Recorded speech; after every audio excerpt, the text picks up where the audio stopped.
عباده الذين اصطفى أما بعد فأعوذ بالله من الشيطان اللعين الرجيم بسم الله الرحمن الرحيم قل إن كنتم تحبون الله فاتبعوني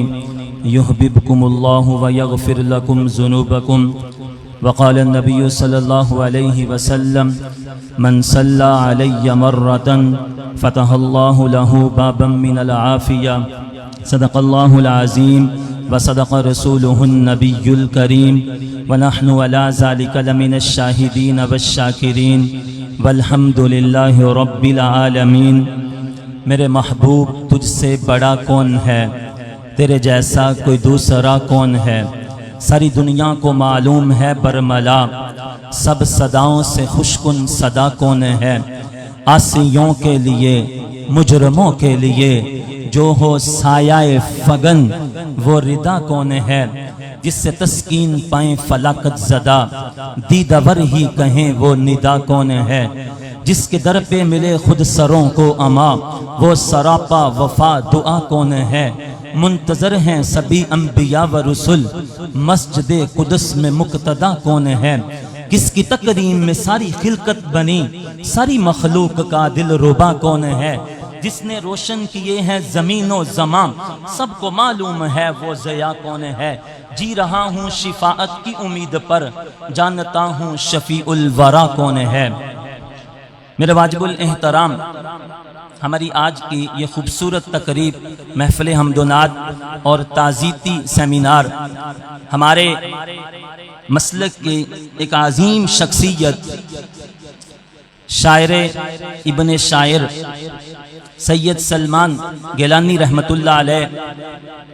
اللہ تعالیٰ ان کی قبر میں برکت نصیب فرمائے، ان کی آخری منزل کو آسان فرمائے۔ شاہ صاحب جس عروج پہ تھے، جس بلندی پہ تھے، چاہے وہ دنیاوی لحاظ سے ہو یا دینی لحاظ سے ہو، لیکن کبھی کسی کو محسوس نہیں ہوا ایسی مٹی ہوئی شخصیت۔ اس کی ایک وجہ یہ بھی تھی کہ شاہ صاحب رحمت اللہ علیہ سید امین گیلانی رحمت اللہ علیہ کے فرزند اور وہ ہمارے علماء دیوبند کے اکابرین میں سے تھے، اور پھر حضرت مولانا عبداللہ درخواسی رحمت اللہ علیہ کے ساتھ شاہ صاحب کے سفر ہوئے ہیں، حضرت مولانا خواجہ خان محمد صاحب رحمت اللہ علیہ ان کے ساتھ سفر ہوئے ہیں، اور شاعر شیخ الاسلام حضرت مولانا مفتی محمد تقی عثمانی صاحب دامت فیوزہم، وہ حضرت شاہ صاحب رحمت اللہ علیہ کے کلام بڑے شوق سے سنتے تھے اور ان کو پھر انعام بھی دیتے تھے۔ تو اس لیے شاہ صاحب رحمت اللہ علیہ بڑی عظیم شخصیت تھے، اور ان کی زندگی میں ایسا انداز تھا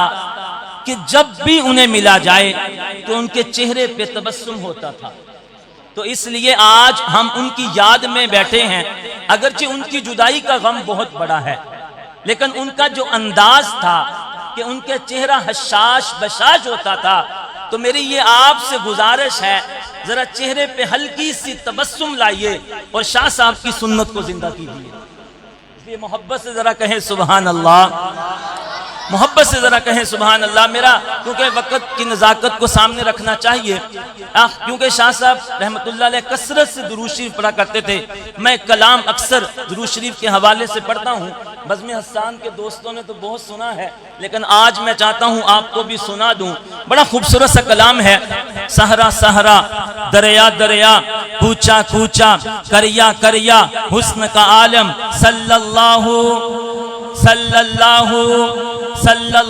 علیہ وسلم، سب کا آقا سب کا مولا رہبر کامل دیدہ بینا صبح درخشاں نور کا عالم صلی اللہ علیہ وسلم، ہادی برحق لطف کا دریا صبر کا پیکر رحم کا پتلا ظلم کا دشمن بات کا محکم صلی اللہ علیہ وسلم، دافع نقبت معدن رحمت منبع حکمت موجب برکت شاف امت، پھر تجھے کیا غم صلی اللہ ہاتھ اٹھا کے ذرا پیارے نبی کی محبت میں صلی اللہ علیہ وسلم، بندہ یزداں، نیر دواں، ماہر درخشاں، سید خوباں، ہادی دوراں، کرم مجسم صلی اللہ علیہ وسلم، ذوق کی باتیں، شوق کی باتیں، طاعت کی باتیں، فوق کی باتیں، جاتی ہیں بہم آتی ہیں بہم صلی اللہ علیہ وسلم، دوست دشمن، یہاں پوری محبت چاہتا ہوں، دوست دشمن سب نے مانا، ہو گیا ایک ہی دانا بانا، کر دیے ایک دوے میں مدغم صلی اللہ علیہ وسلم، نام محمد، کام محمد، سب سے اونچا بام محمد، صدا بلند رہے یہ پرچم صلی اللہ علیہ وسلم، ابو بکر عمر عثمان پیارے، علی ہے ان کی آنکھ کے تارے، فرحان فرحان ہمدم ہمدم صلی اللہ علیہ وسلم، حکمت عیسیٰ، خشیت یحییٰ، صبر ایوب اور حسن میں یکتا، آیت موسیٰ، عظمت آدم صلی اللہ، نیند کی لالی پھول کھلے ہیں، نیند کی لالی پھول کھلے ہیں، فرقت میں جو اشک بہے ہیں، موتی موتی شبنم شبنم صلی اللہ علیہ وسلم، میں ہوں بندہ تو ہے آقا، دل ہے میرا ڈیرا تیرا، نیاز کی باتیں ناز کا عالم صلی اللہ علیہ وسلم۔ اس لیے جو آیت کریمہ میں نے آپ کے سامنے پڑھی تھی، اس میں اللہ تعالیٰ کیا فرماتے ہیں؟ اگر تم اللہ سے محبت چاہتے، اللہ سے محبت کرتے ہو